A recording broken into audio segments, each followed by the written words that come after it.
Terengganu டுங்குனில் வயிற்றில் குழந்தையை சுமக்கும் அளவுக்கு 13 வயது நிரம்பிய மகளை கற்பழித்த சந்தேகத்தின் பேரில் தந்தை கைதாகியுள்ளார். இதில் 13 வயது அப்பெண் ஒரு மாற்றுத்திறனாளி என்பது இன்னும் வேதனையாகும். டுங்கோனில் உள்ள ஒரு கிளினிக்கில் சனிக்கிழமை இரவு மகளுக்கு பிரசவம் நடைபெற்ற போது தந்தையின் கூட்டு அம்பலமானது. அடிவயிறு வலிப்பதாக கூறியதால் மகளை கிளினிக்கிற்கு அழைத்துச் சென்ற தாய்க்கு அங்கு பேரதிர்ச்சி காத்திருந்தது. மகளை பரிசோதித்த மருத்துவர் அவர் நிறைமாத கர்ப்பிணி என உறுதிப்படுத்தியதால் தாய் அதிர்ச்சியில் உறைந்து போனார்.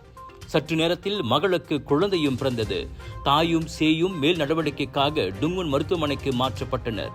மகளுக்கு 12 வயதாக இருக்கும் போதிலிருந்தே அவரை தந்தை கற்பழித்து வந்திருப்பது போலீசின் தொடக்கக்கட்ட விசாரணையில் தெரிய வந்துள்ளது.